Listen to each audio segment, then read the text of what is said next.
Dans l'assemblée des saints, assoiffé je me tiens, que ton onction descende sur moi.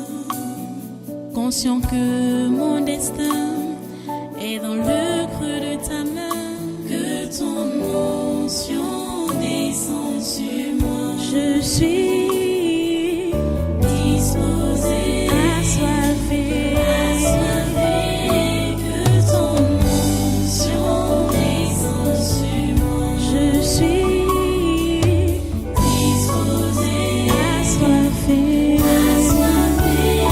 que ton onction descende sur moi.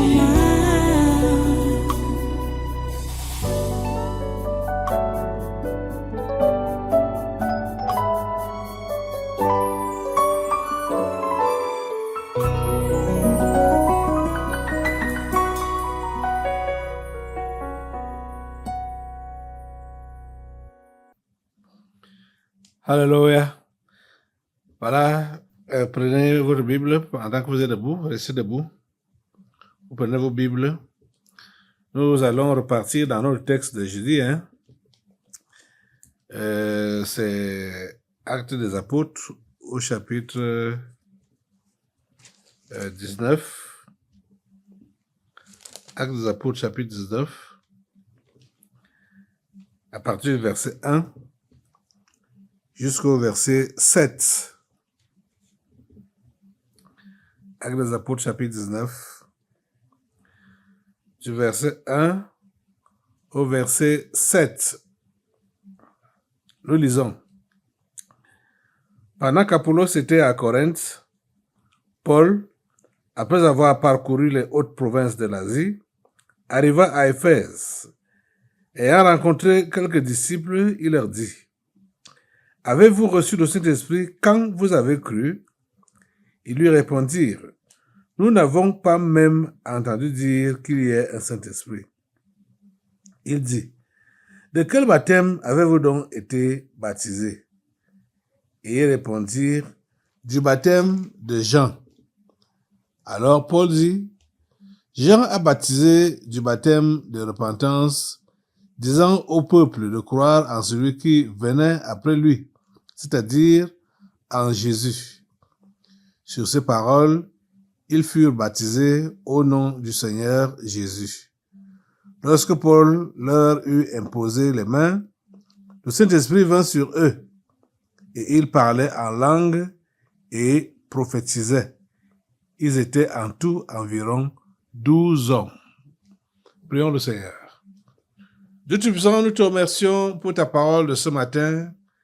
Nous te remercions parce que tu es un Dieu très bon, très bon, très bon, et soucieux de voir tes enfants te connaître et connaître la vérité. Merci Seigneur, parce que ton Saint-Esprit est présent maintenant pour lui-même enseigner cette parole à ces cœurs qui sont prêts à la recevoir. S'il te plaît Seigneur, que ton travail soit bien fait ce matin. Accomplis ta volonté parfaite dans nos vies, comme tu l'as planifié. Ô Dieu, dans ta grâce et ta miséricorde. Merci Père Saint de nous écouter et de nous exaucer. Dans le nom de Jésus, j'ai prié. Amen. Amen. Voilà, prenez place dans cette présence. Soyez tous bienvenus à ce congrès naturel de ce 21 septembre 2025. Nous sommes toujours en train d'enseigner sur la vie chrétienne normale. Et ce passage, c'est la deuxième fois que nous le lisons. On l'a lu jeudi, qui nous fait donc comprendre que normalement, quand quelqu'un dit qu'il est chrétien, qu'il est disciple de Jésus-Christ, cette personne devrait être baptisée du Saint-Esprit. Cette personne devrait être remplie du Saint-Esprit. Cette personne ne doit plus être vide. C'est ça que nous sommes en train de voir. Et c'est très important. C'est vraiment très important de le savoir. Parce qu'aujourd'hui, les gens se contentent que je vais dans telle église, dans telle autre église, beaucoup parmi vous-même, vous êtes seulement fiers et contents parce que vous venez au tabernacle de la liberté. Venez au tabernacle de la liberté. Ça vous donne quoi? Ça change quoi en vous? Si vous n'avez pas cru et la preuve de votre croyance est la présence du Saint-Esprit en vous. Vous devez être baptisé du Saint-Esprit. Donc ça ne suffit pas de venir ici, ça ne suffit pas de naître ici. Ce qui est important, c'est réellement croire et ces preuves de la foi, ou la preuve de la foi authentique là, c'est quand on est rempli de l'Esprit de Dieu. Allons sur la question de Paul encore, au verset 2. Avez-vous reçu le Saint-Esprit quand vous avez cru? Qu'est-ce que cette question suppose? Cette question suppose que le croyant doit recevoir le Saint-Esprit quand il croit. Au moment où il croit, il doit recevoir le Saint-Esprit. C'est ça que ça suppose. Et c'est ça qui doit être.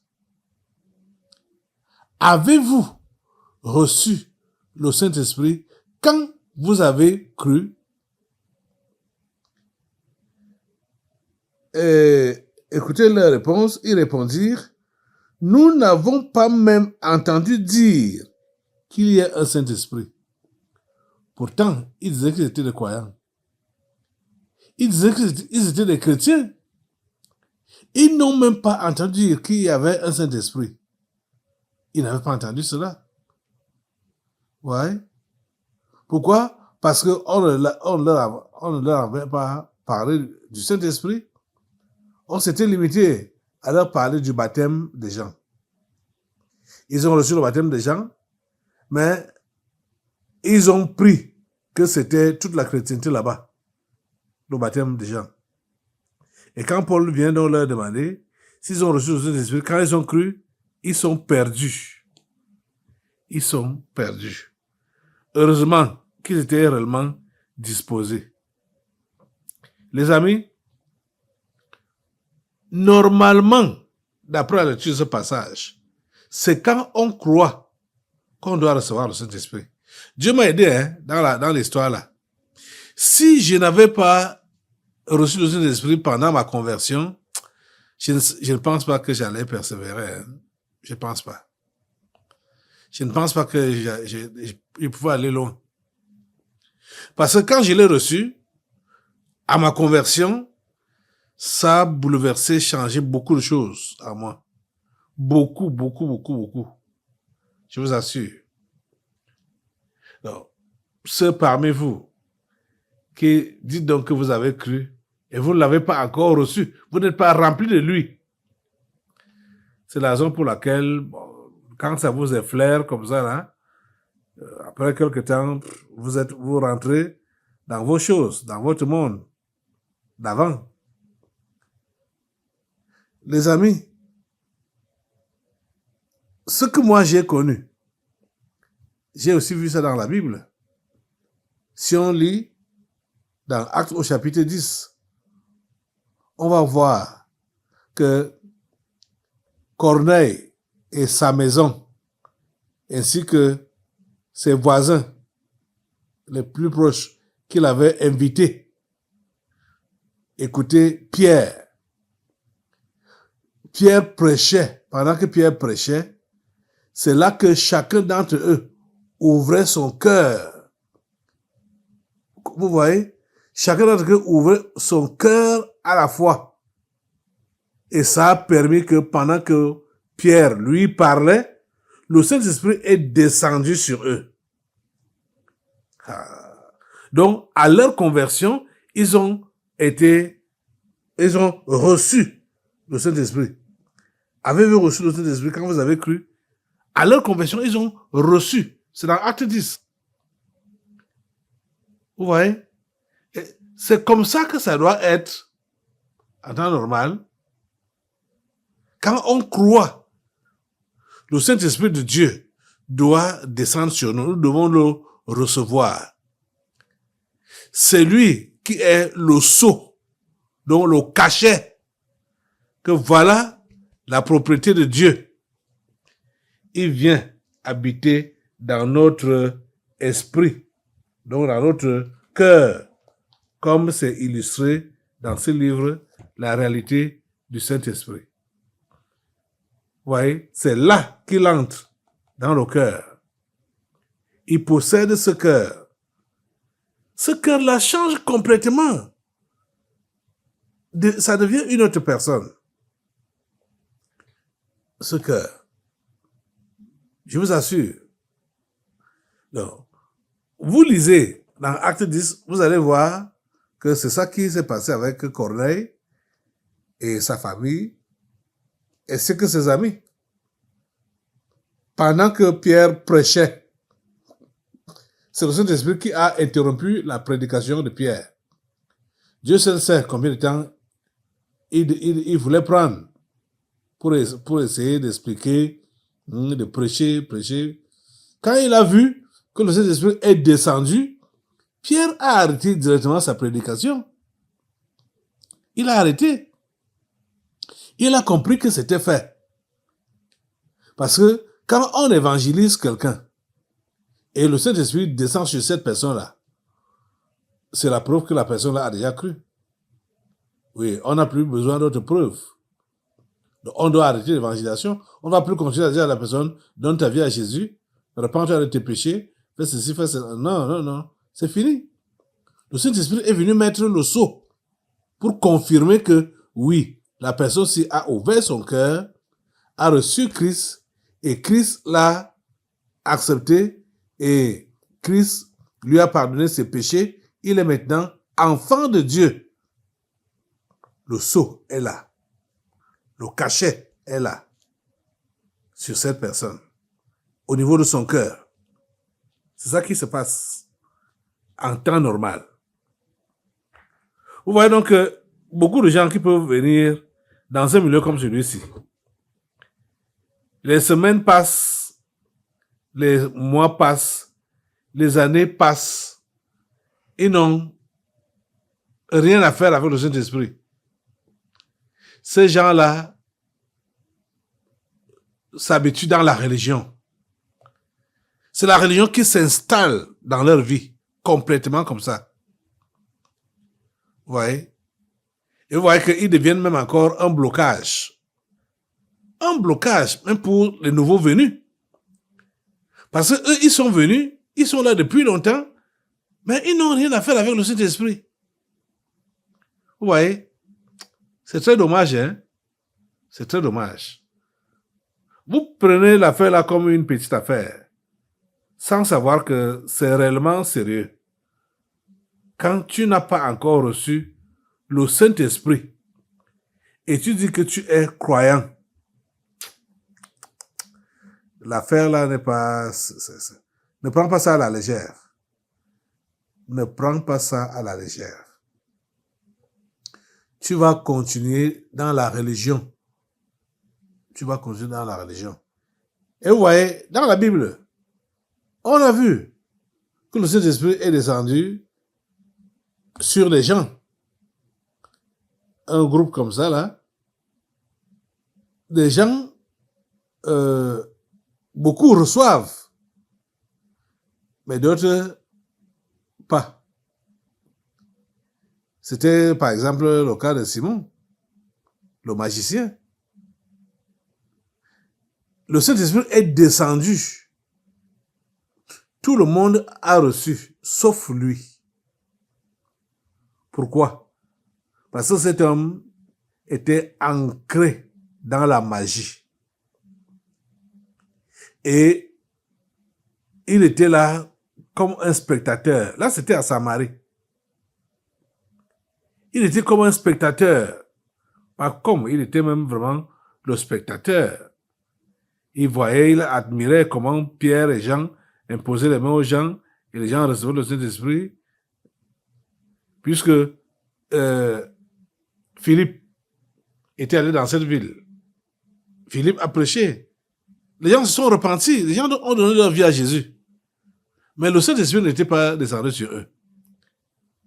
Et vous pouvez imaginer la raison. Parce que Philippe n'avait pas parlé du Saint-Esprit à ces gens.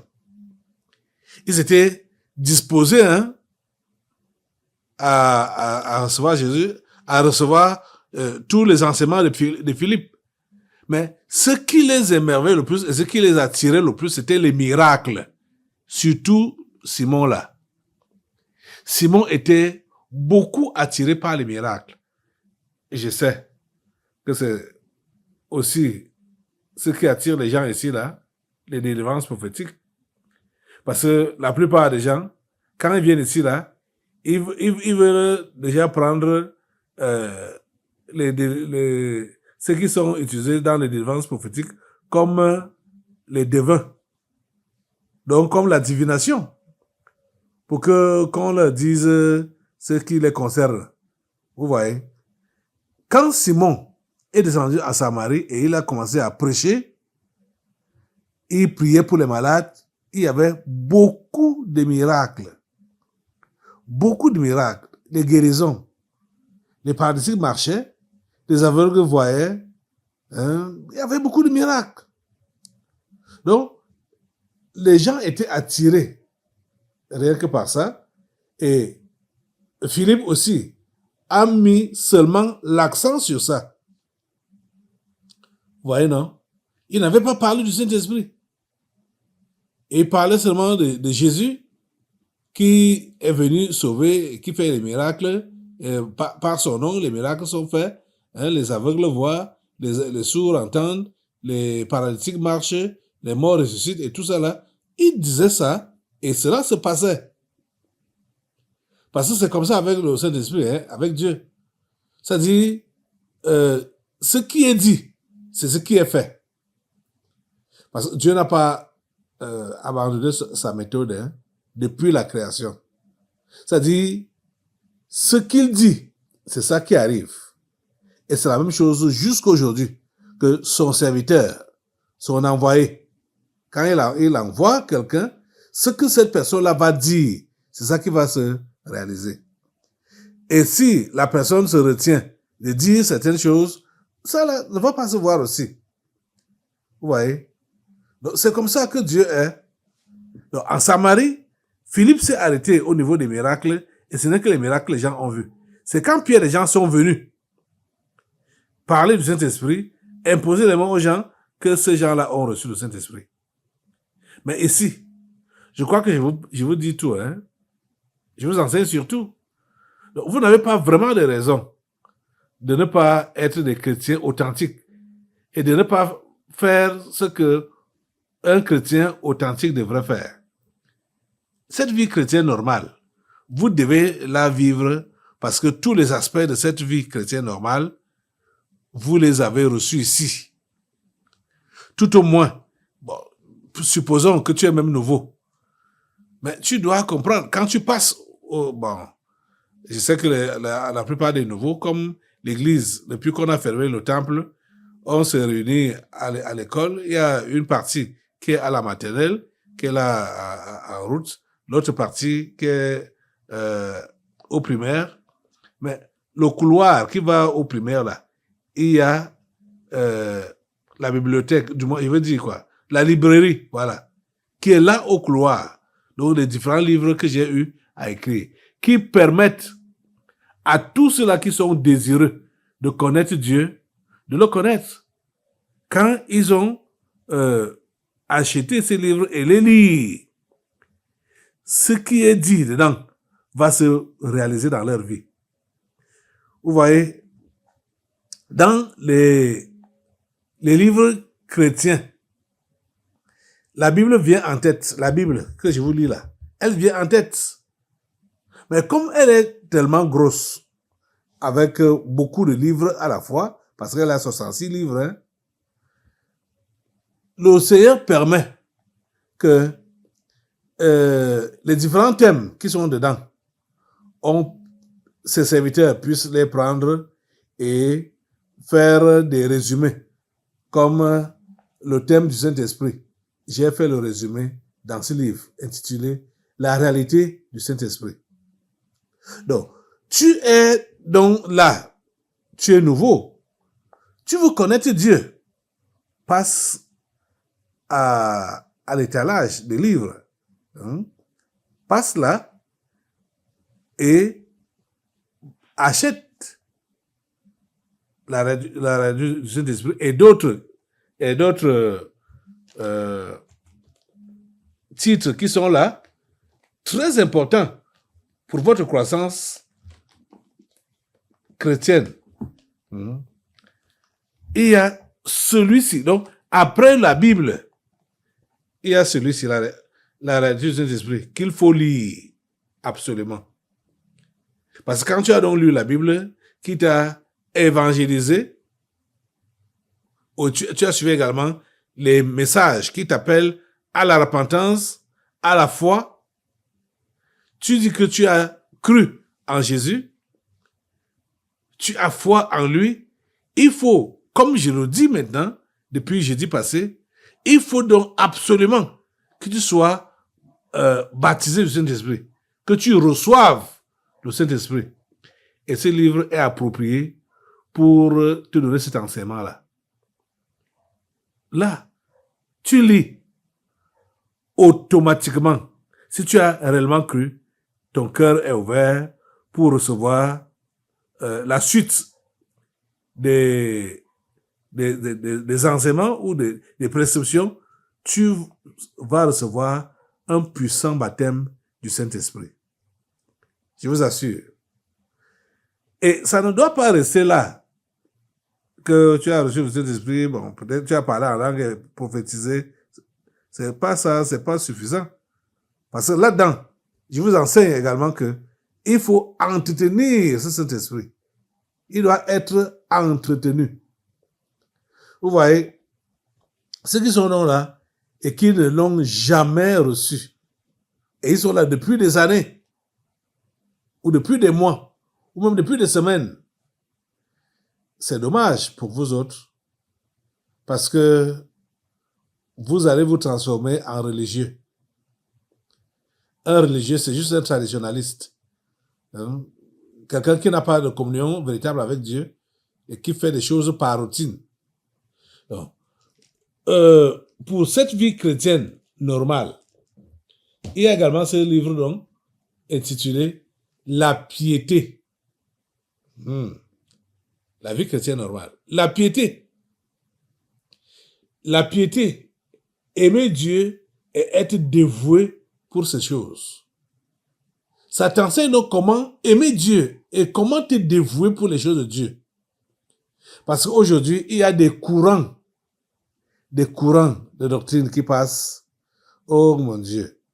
Prospérité à gauche, prospérité à droite. Ça dit de la diversion.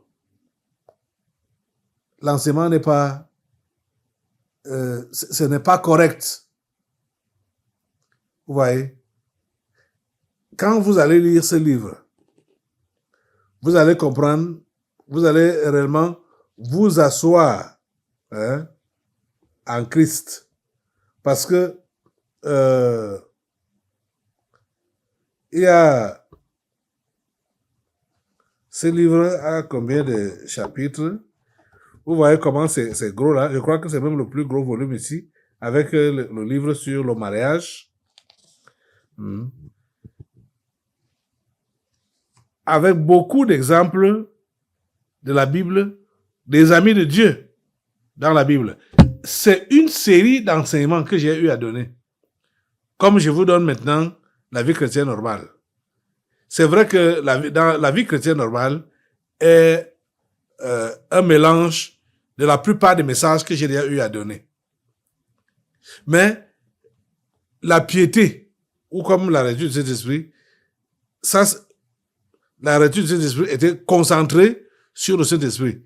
La piété est concentrée sur la pratique, donc, la pratique de cette vie de sainteté, de piété, hein, devant Dieu.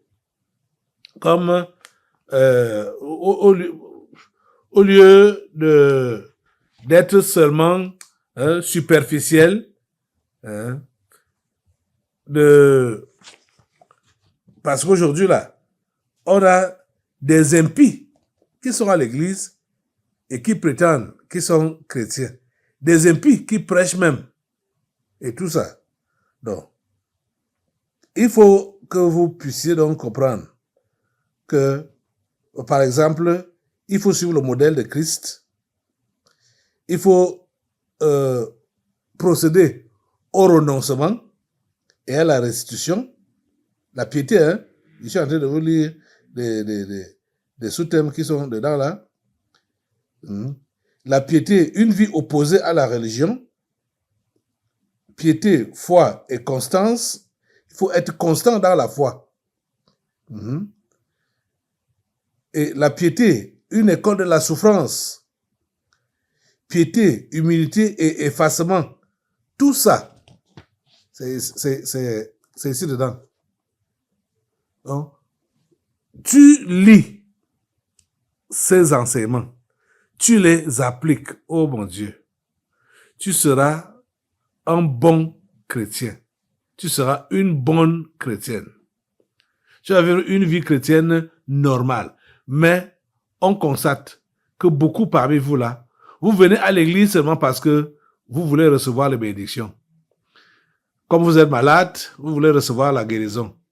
Comme vous êtes oppressé, vous voulez recevoir la délivrance. Hein? Comme vous avez des problèmes, vous voulez que ça soit décanté. Hein? C'est tout ça. Vous voyez, vous venez avec, bon, je peux dire, des mauvais motifs. C'est vrai qu'on a besoin d'être guéri quand on est malade.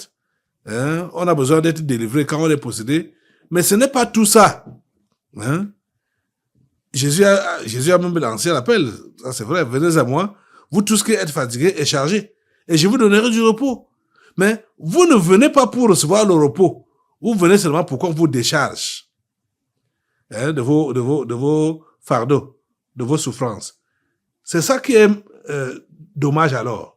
Vous voulez seulement qu'on vous décharge de vos problèmes. Et parfois même, je veux même, pas parfois, et toujours même, quand on va vous décharger de vos fardeaux, vous ne savez plus quoi faire. Vous ne savez plus quoi faire. Vous ne demeurez pas avec Jésus. Il y avait ce que j'ai dit là, la dame là n'est même plus ici. Il y a ils sont même plus là. Quand celui-là est venu avec un problème, dès qu'il a reçu la solution, je me rappelle que s'est approché de moi pour dire, pasteur, quoi encore?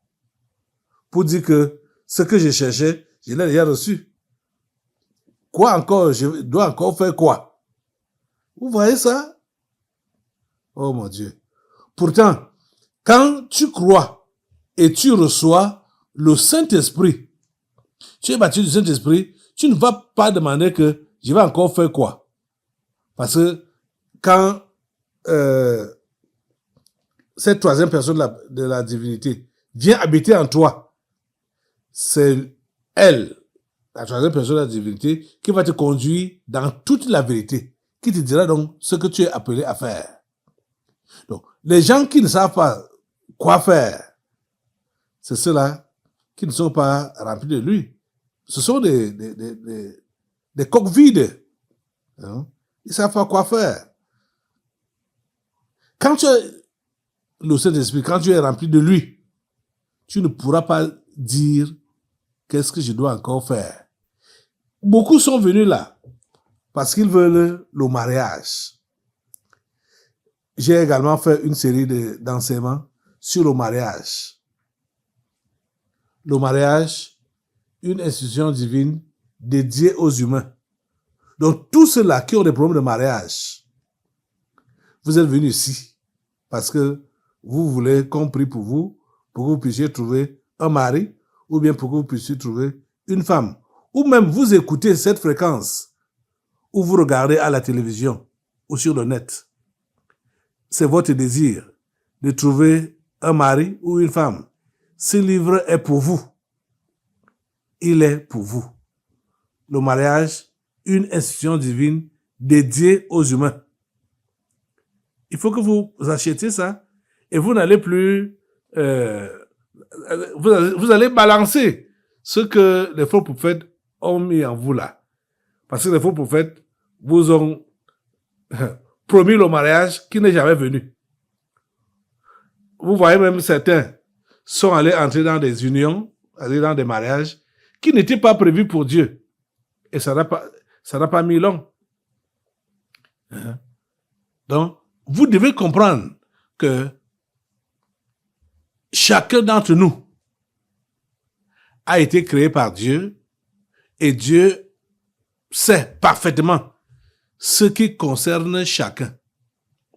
Dans ce livre, tu sauras si tu es appelé à te marier ou si tu es appelé à être célibataire, eunuque. Tu le sauras en lisant ce livre. Parce que ce n'est pas tout le monde, forcément, qui est appelé à se marier. C'est vrai. On ne vous dit pas ça. On ne vous enseigne pas ça. Dans vos églises, dans vos cases-là. Parce que vous savez que ces gens-là, ces faux prophètes-là, quand ils vous donnent des faux espoirs, c'est pour que vous puissiez demeurer dans leur église. Ils veulent avoir les églises remplies. Donc, ils vous nourrissent de faux espoirs. Ce n'est pas bon. C'est pas gentil de leur part. Moi, je vous enseigne clairement dans ce livre que tout le monde n'est pas appelé à se marier. C'est biblique. Tu lis dans Matthieu chapitre 19, tu vas voir ça. Jésus le dit clairement que tout le monde n'est pas appelé à se marier. Vous comprenez ça? Donc, les amis, je vais même vous montrer quoi et ne pas vous montrer quoi. Puisque tout ce que Dieu veut de nous, il m'a donné cette grâce de pouvoir mettre cela par écrit dans chaque domaine. Et vous voyez que même au niveau de la vie quotidienne, la vie quotidienne pour chaque année, Dieu nous permet de savoir orienter nos prières par ces livrets de prières qui sortent à chaque début de l'année. C'est-à-dire, on peut dire chaque fin et début de l'année. Ces livrets sortent parce que le Saint-Esprit pousse les démons à dévoiler ce que leur patron leur a demandé de faire au cours de l'année. C'est ça qu'on a surnommé ça, ou on a dénommé ça devise ampérique. Ça, c'est la devise ampérique 2025. Donc, ce qui est prévu pour cette année, par eux, contre le Cameroun et contre les nations, dans la séduction, les troubles, les attaques, la destruction et le partage du géant africain. Donc, ils ont décidé de se partager le Cameroun. Le géant africain qui est le Cameroun, bien sûr. Vous voyez?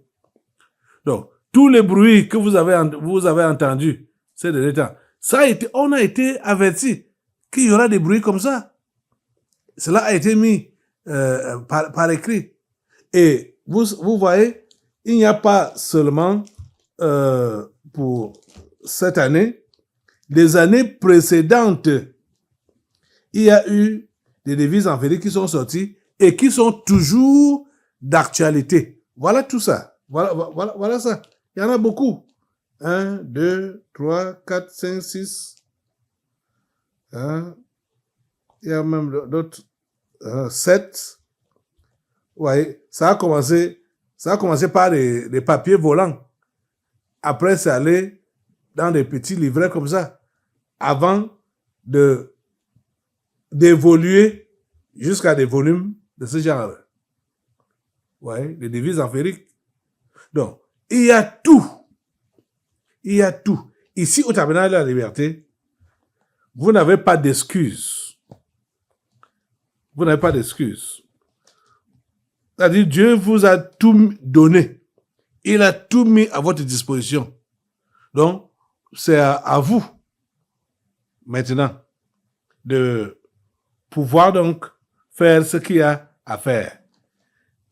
On comprend. Je vais vraiment arrêter ce matin, mais on comprend que le fait pour plusieurs de ne pas être zélés pour les choses de Dieu, c'est parce qu'ils ne sont pas baptisés du Saint-Esprit. C'est tout. C'est parce qu'ils ne sont pas baptisés du Saint-Esprit. C'est ça qui est le handicap. Donc, comprenez, comme Paul dit donc, avez-vous reçu le Saint-Esprit quand vous avez cru? Vous devez recevoir le Saint-Esprit quand vous avez cru. Et vous devez le maintenir. Les Éphésiens avaient donc reçu et ils ont commencé à parler en langue et à prophétiser. Là, du coup, vous voyez, c'est ce qui m'était arrivé. Quand on m'a parlé de Jésus, pendant la prière, là, directement, en me repentant de mes péchés, et la personne qui me conduisait me dit, ok, demande maintenant au Saint-Esprit de venir sur toi. Je l'ai fait et en même temps, l'Esprit de Dieu était descendu sur moi. En même temps. C'est pourquoi je permets, du moins, je donne l'occasion à ceux qui lisent ce livre de faire les prières que j'ai faites à la fin, en posant donc la main sur ça pour qu'ils reçoivent le Saint-Esprit. Ceux qui l'ont fait ont reçu. Lève-toi sur tes deux pieds et prie Dieu ce matin de lui donner la grâce d'être rempli de son esprit. Abandonne l'esprit de religion. Abandonne l'esprit de religion. Le Saint-Esprit n'est pas, c'est pas une religion. Abandonne cela et engage-toi vraiment à te dévouer pour les choses de Dieu. L'Esprit de Dieu va te donner cette grâce-là de te dévouer pour les choses de Dieu. Merci, Esprit Saint de Dieu, parce que tu aides ces hommes et ces femmes à être réellement des amis de Dieu. Au nom puissant de Jésus, j'ai prié. Amen. Amen. Assois-toi. Nous allons maintenant passer aux délivrances prophétiques. Dans l'assemblée des saints, assoiffé je me tiens, que ton onction descende sur moi. Conscient que mon destin est dans le creux de ta main, que ton onction descende sur moi. Je suis